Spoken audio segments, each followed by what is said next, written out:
Selamat malam semuanya, welcome to The Midnight Story. Bersama gue Markus yang akan membahas tentang berbagai macam kisah-kisah mengerikan. Mulai dari kasus pembunuhan berantai, kasus kriminal tidak terungkap, sejarah-sejarah yang kelam, bahkan berbagai macam kisah mistis akan gue bahas di channel ini. Pada episode perdana kali ini, gue akan membahas tentang sebuah sejarah di kota tua yang dulu itu disebut dengan Batavia. Sebuah bangunan yang menyimpan berbagai macam misteri dan juga punya cerita yang cukup mengerikan ya, yaitu Toko Merah. Karena bangunan ini pun Toko Merah ini ya dikenal dengan berbagai macam kisah mistisnya, yang ternyata semua itu diawali dari berbagai macam kejadian-kejadian yang menurut gua sangat mengerikan dan memilukan. Bagaimanakah Toko Merah ini akhirnya terkenal dengan sebuah toko yang sangat angker? Mari kita bahas.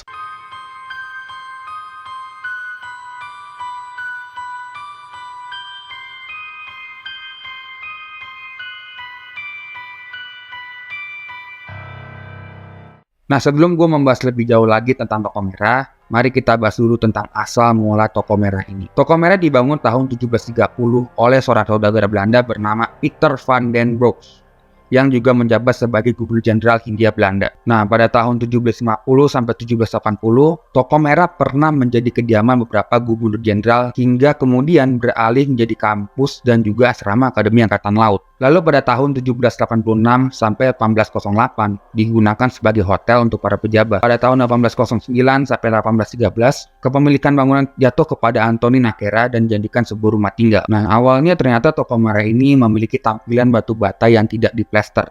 Lalu pada abad ke-19, rumah ini dimiliki oleh seorang warga Tionghoa bernama Oi Liao Kong pada tahun 1813 sampai 1851. Nah, di tangan saudagar Oi Liao Kong ini, akhirnya bangunan ini pun berubah fungsi menjadi sebuah toko yang menjual berbagai barang dagangan seperti rempah-rempah, kopi, teh, kain, dan juga barang-barang lainnya. Selain itu juga beliau ternyata mencat bangunan tersebut menjadi warna merah. Seperti yang kita lihat saat ini, maka disebut dengan sebutan Toko Merah. Nah, selama pemerintahan VOC Batavia, Toko Merah ini ternyata memiliki beberapa kisah kelam. Nah, selama periode tersebut, Toko Merah menjadi salah satu pusat perdagangan budak di Batavia. Budak-budak dari berbagai suku dan latar belakang etnis ditahan dan diperdagangkan di toko ini, sebelum dijual kepada pemilik budak yang membutuhkan tenaga kerja mereka. Budak-budak tersebut diangkut dari berbagai daerah di Nusantara, lalu kemudian dijual di Batavia. Perdagangan budak di Batavia merupakan bagian dari sistem perbudakan transatlantik yang melibatkan perdagangan budak antara Eropa, Afrika, dan Amerika. Budak-budak yang diperdagangkan di Batavia biasanya berasal dari wilayah-wilayah sekitar Indonesia, seperti Jawa, Bali, dan Sulawesi. Nah, kalau menurut gua sendiri, kenapa memilih Jawa, Bali, dan Sulawesi? Kemungkinan budak-budak ini tuh memiliki fisik yang kuat, juga tenaga yang besar banget. Jadi dibutuhkan tuh mungkin waktu itu budak yang gak gampang mati dan juga memiliki tenaga yang sangat kuat gitu. Jadi dipilihnya 3 pulau itu. Kalau menurut gue sih kayak begitu ya. Nah, selain ternyata tempat jual beli budak, ternyata Toko Merah pun berubah fungsi menjadi semua rumah bordil yang jasa mereka ini digunakan oleh para pejabat Belanda dan orang-orang berpengaruh lainnya. Para wanita ini pun dipaksa untuk melayani kebutuhan seksual para laki-laki dumbelang. Tidak hanya itu, para wanita yang tadinya dijual belikan ternyata juga disiksa hingga tewas jika berani melawan.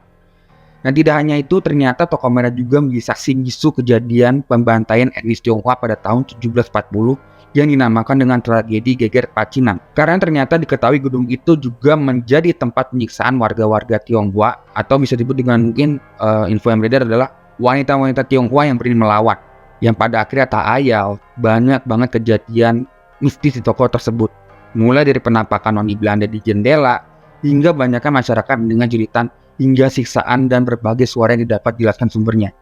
Bahkan seringkali para pedagang asongan yang berada di sekitar situ waktu malam hari pun mengatakan bahwa sering banget ditemukan banyak sekali suara tentara sedang berbaris di dalam, padahal diketahui ruangan itu sudah kosong sejak lama. Dan gini, Toko Merah yang sudah dipugar menjadi salah satu destinasi wisata yang cukup dinikmati saat berkunjung kota tua.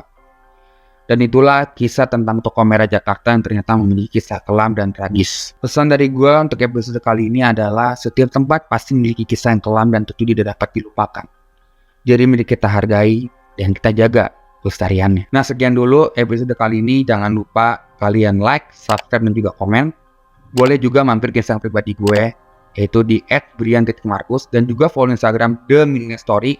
Nah, linknya nanti gue taruh di bawah deskripsi ini ya. Nah, kalau kalian misalkan punya pengalaman horor, ingin kalian ceritakan ke gue, boleh banget kirim ke DM atau kirim ke email gue. Nanti gue kasih link di deskripsi ya, karena gue juga lupa gimana. Tapi kalian juga boleh DM kok. Cerita nanti bakal gue bacain untuk gue ceritakan kembali.